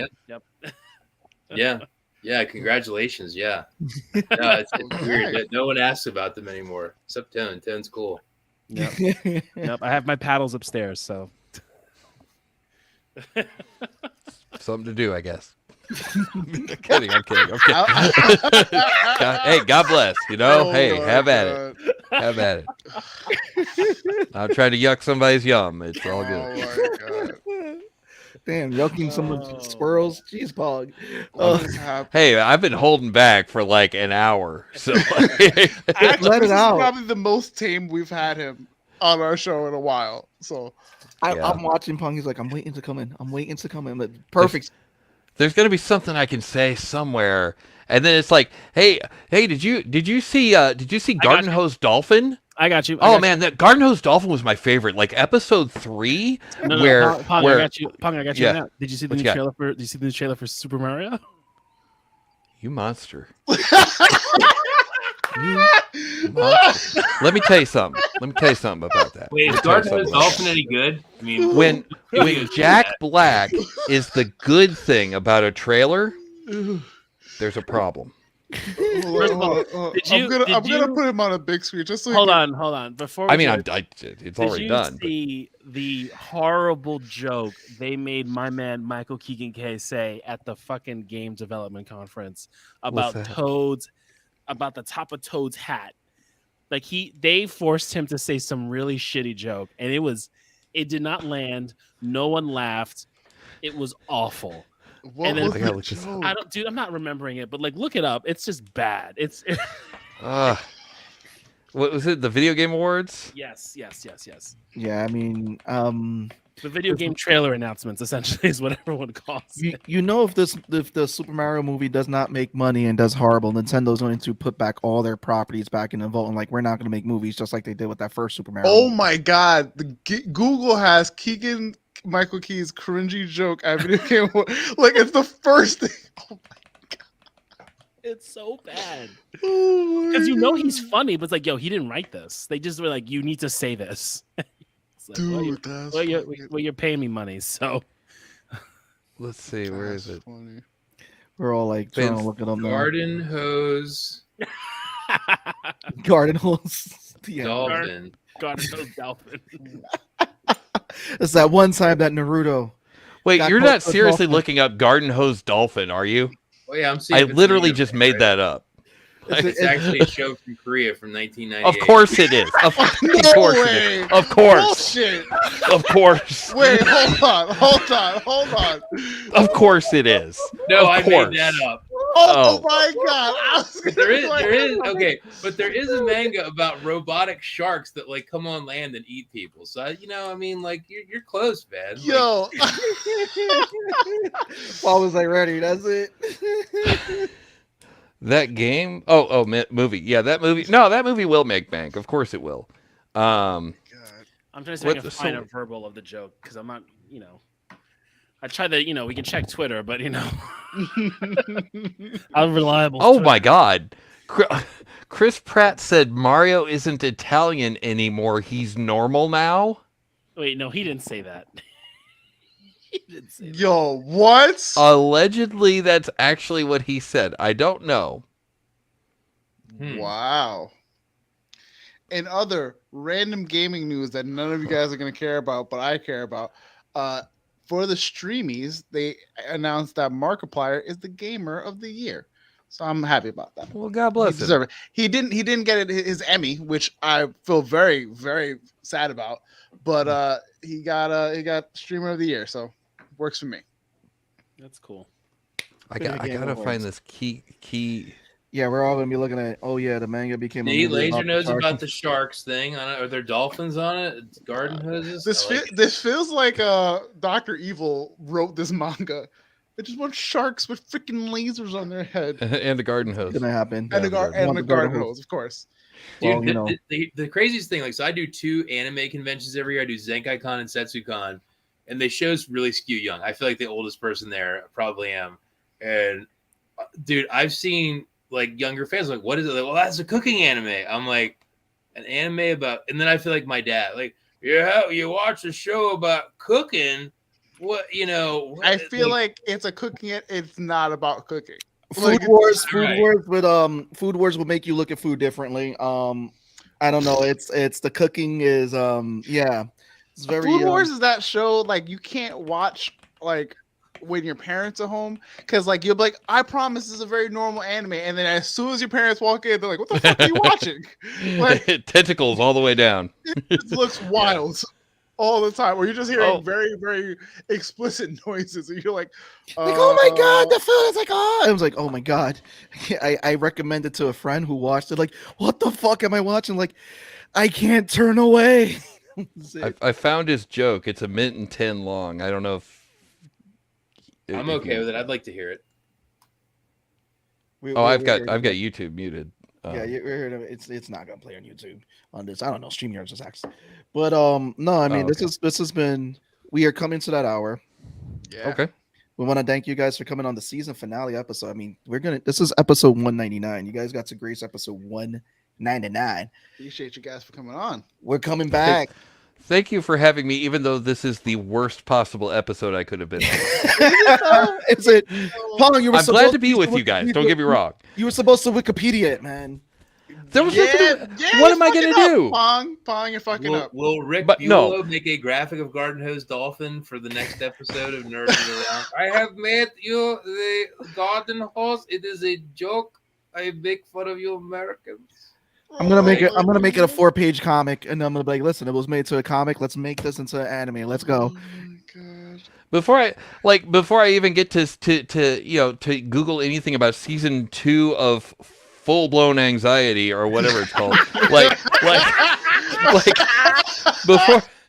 before I get to even Wikipedia a Dunning-Kruger overdrive, before I get to any of that, like you guys had already moved on to like 3 different episodes, so there was no possible way I could Wikipedia anything. Oh man, are you saying that you're losing your touch? Is that what we're? No, hearing? I'm not losing my touch. It's just Pong. Uh-oh. What? Uh-oh. What do we got?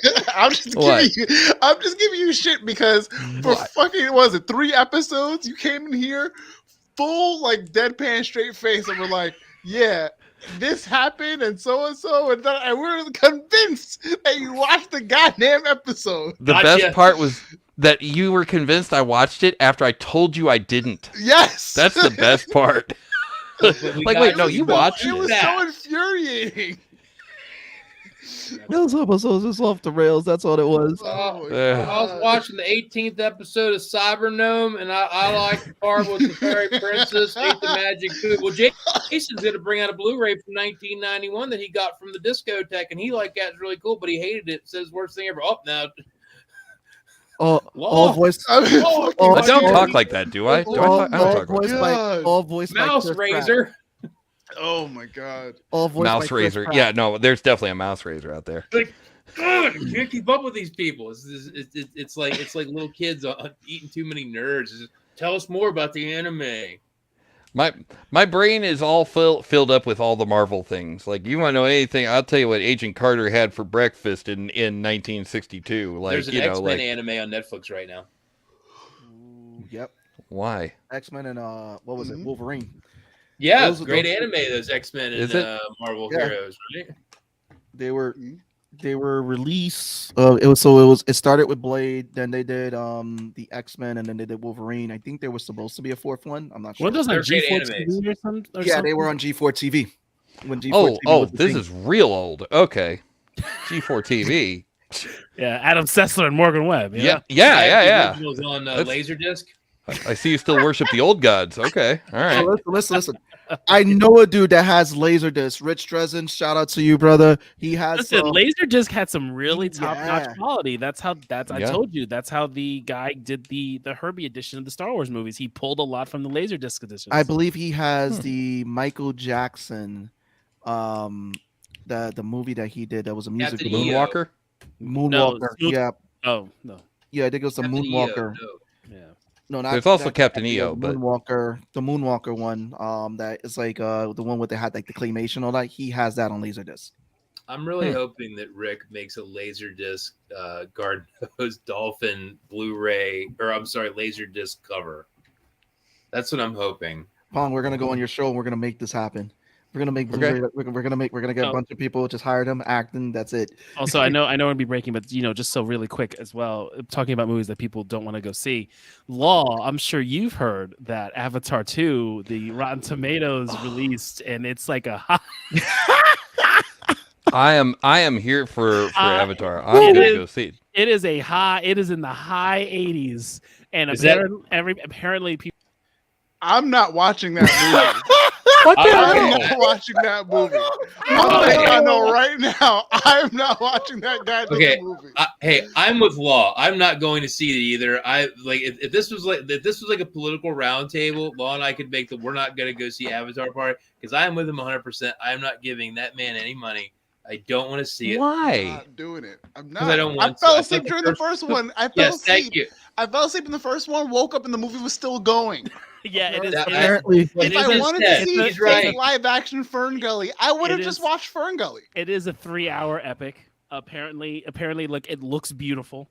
I don't Yeah. know. I don't know, apparently man. it's very beautiful that there's people leaving depressed from the movie, going, "I want to go to Pandora." Hey, Law. Let's go see But, Aliens. well- It's an actually good James Cameron film. How about that? Oh God. So, but here's the thing, so the suicidal Pandorans, right?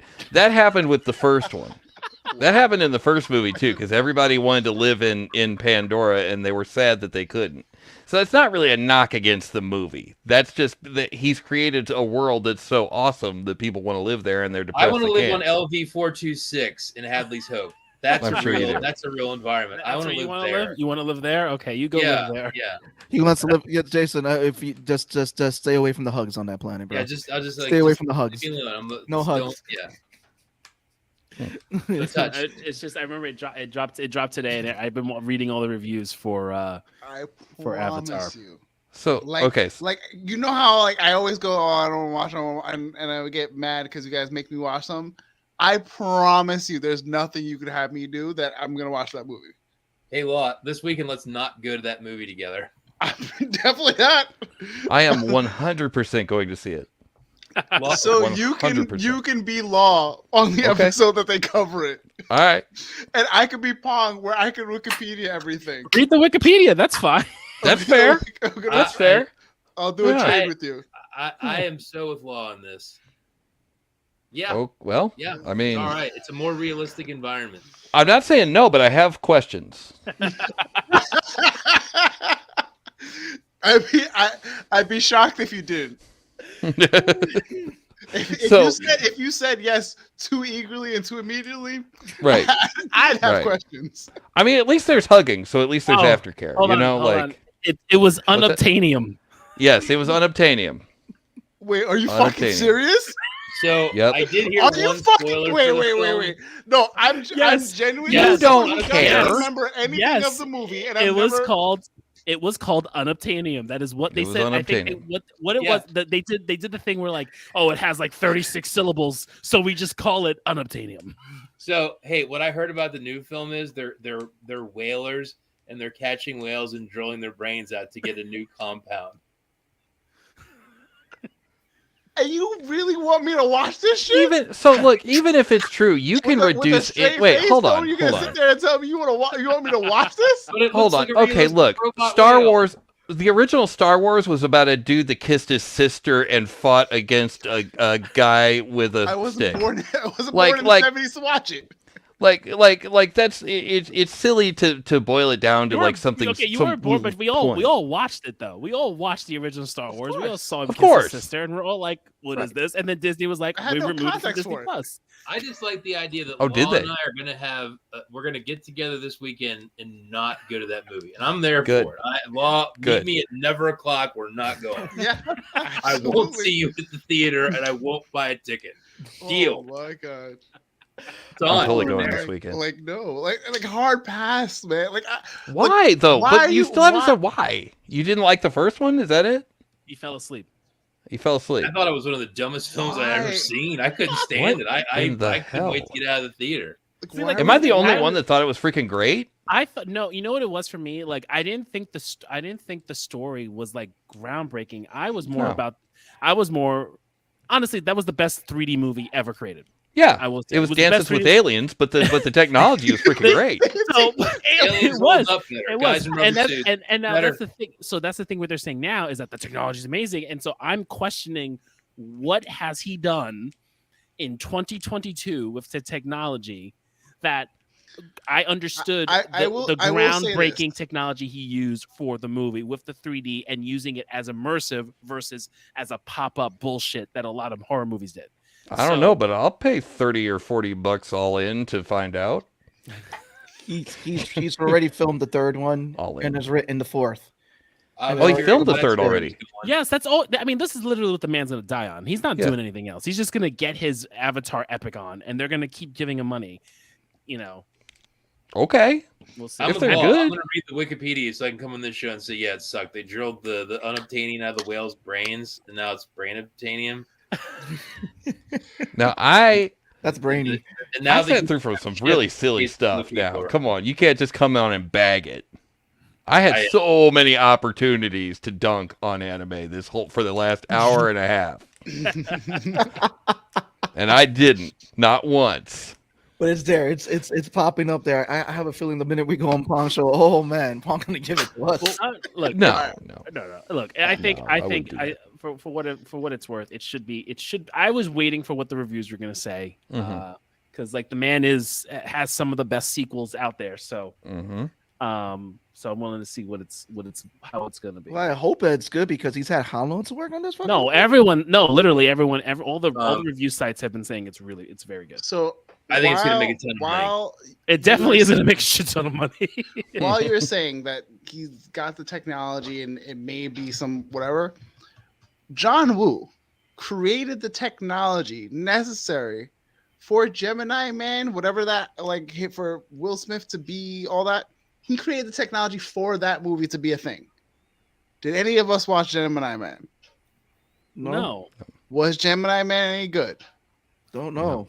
Well, exactly. You know what? No. I don't know. The technology being made is not going to make this movie any better. But you're comparing John Woo to James Cameron. No, it's not that. Whoa, do not disrespect fucking John. Don't disrespect John Woo. But like, you can't say that the technology for Gemini Man, like the technology would have been pinnacle if the movie was good.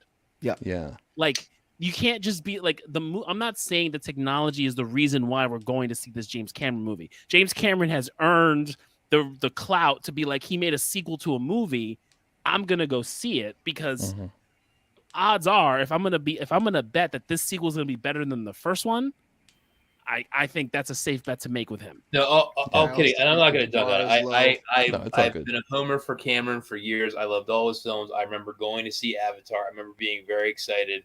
And I remember walking out of the theater thinking I could care less about this film and I never wanted to watch it again. But as older, I could watch over and over and over again. So whatever he was doing for me as a viewer on The Abyss, Terminator 2, Terminator, whatever, like somehow, at least to me, he changed. And I cannot make up the fact that I had no interest in. I never wanted to see Avatar again. It looked neat, but I didn't care. And I think I'm more about storytelling than spectacle. So I walked away having no interest in the story. So why would I go see a sequel? Because I didn't care about it the first time. That's my take. He lost me with the lack of a story that interested me. So, like, I have no interest in going back because I don't care what happens. I didn't care what happened when I saw it. I didn't ever want to see it again.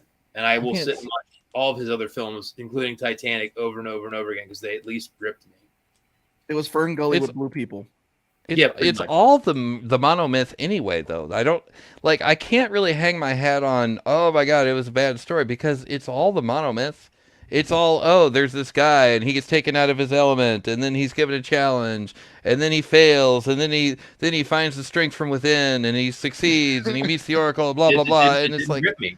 I mean, why did all of Cameron's other films grip me and this one didn't? I mean, I'll defend all. I like all of his. I think it was more of the technology, plus also too. Again, that story for it was the technology at the time that was being used for that film. That's why a lot of people loved it. Sure. As far as it goes, if you ask anybody, name me a character from the first Avatar movie. Natiri. Jake Sully. That's because Jake Sully. Anybody else outside of them who's like they're just getting their burn now, but it's like at the same time, it's like. I don't know, like I haven't had a desire to rewatch Avatar over the years. I'm like, would I see the second movie? Maybe. I'll see it. I'll sit down and watch it. I'll sit down. Who the fuck you think I'm seeing it with? Jackie ain't seeing that shit. I lost my date to not go see it, so we're good. We're set. So I will be seeing the movie. Jackie was not a big fan of the first one. She felt it was she felt okay, the same thing. Like so that's the plan. With the natives and the white people, and it just felt like the same exploitive story we've seen before, just in space. So that's the tone plan. So shit. So that's the tone plan. Wait. Hold up. That's a really cool point though, because like they're exploiting the exploitation. Yeah. They're like, hey, remember colonialism? Boy, that sure was bad, wasn't it? Let us tell you about it. For 1999. Yeah, so that was her. Like she watched it and she was like, she got the technology. She was like, so between that and the orgasmic feeling you got when you connected your ponytail to the animals. Wait. You know what? It just connected on me, right? Tie the whole show together. The reason I'm not going to go see Avatar is that it's 3 hours. I can go do something with it. And to me, there's so many other things that I would much rather go read, see, or watch that to me, just for me, I would rather take those 3 hours to go watch something else. I'd rather go One Punch Man season 2. I would rather go watch 6 episodes of One Punch Man season 2 right there. Yeah, exactly. So I mean, I'd rather go do that because to me, it's just like you have time to spend doing something. So just for me personally, and are other people going to watch Avatar 2? Cool. You waited a year in between comic books, and we're talking about 3 hours. Yeah, I'm gonna spend my 3 hours not on Avatar 2. No, it's all good. I'm just playing. Yeah, I mean, it's all right. It's all right because once when Mario comes out, we're gonna be giving him a whole bunch of shits. Oh God! You know what? I'll probably see it just to be able to accurately. Like part of me though, like really wants it to be good. So like you're there, just like Chris Pratt sucked. So wait, is his you know what? Hates the Mario film or likes it? I'm not clear on this. No, he doesn't like anything with Chris Pratt in it. So like I hate Chris Pratt. Hey, you know what? I hate Chris Pratt too. I can't stand him. On that we can agree. We have an accord. So we're agreeing on that. It's okay. Yeah. No, but so my thing with Chris Pratt is that he's got a monster. He's got daddy issues in literally everything that he's in. Like, and his time travel movie was just the absolute worst. Yeah, well, but that's the thing. He was in control of that freaking time travel movie, and he wrote himself like that. That time travel movie was like... it made me so angry. It was so ridiculous, and then it was just a fucking ploy for global warming, and I was like, oh, man, this is the kid... I was like, there's so much to that movie. Yeah. There's so much to it. It was a fun, stupid ride.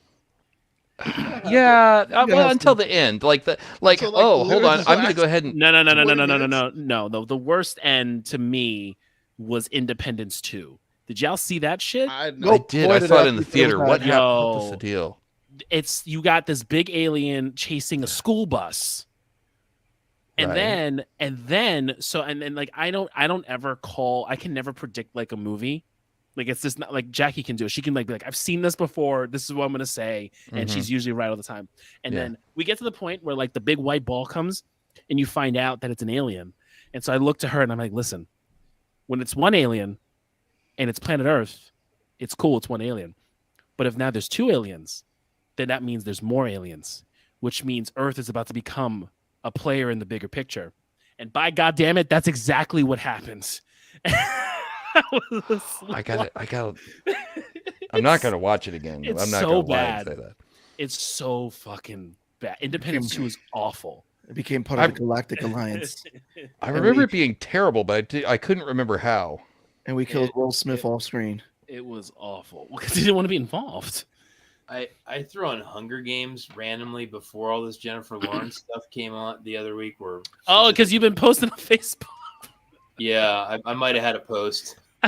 You might have had a post, and you might have had some comments with you just posting movie covers. Oh no, what happened? You might have done that. Yeah, I might have, but I watched Hunger Games before all that. Like, I must have spurred the controversy, and I was struck with how did this film make all this money? It was so generic. It wasn't even like a bad film. It was like if someone just said, "This is movie," and it was just like, how did this make all this money? It's American Battle Royale. I mean, I enjoy it. I definitely enjoyed it. I thought I enjoyed it for what it was, but it's definitely American Battle Royale. It's a teen dystopian society, and like the books were pretty good. I love the second book. Yeah. Catching kids, Fires. I hear you. Hey kids, I hear you don't like capitalism. Why don't you give us money and we'll tell you how it's bad?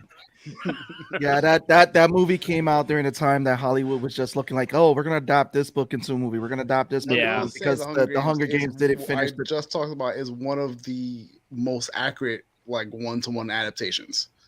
Hunger Games. But it didn't have a good ending though. The third book, the third book didn't have a good ending, so that's why the movie didn't have a good ending. Yeah, they didn't have a good ending. But to me, Catching Fire is like the best of those 4 movies.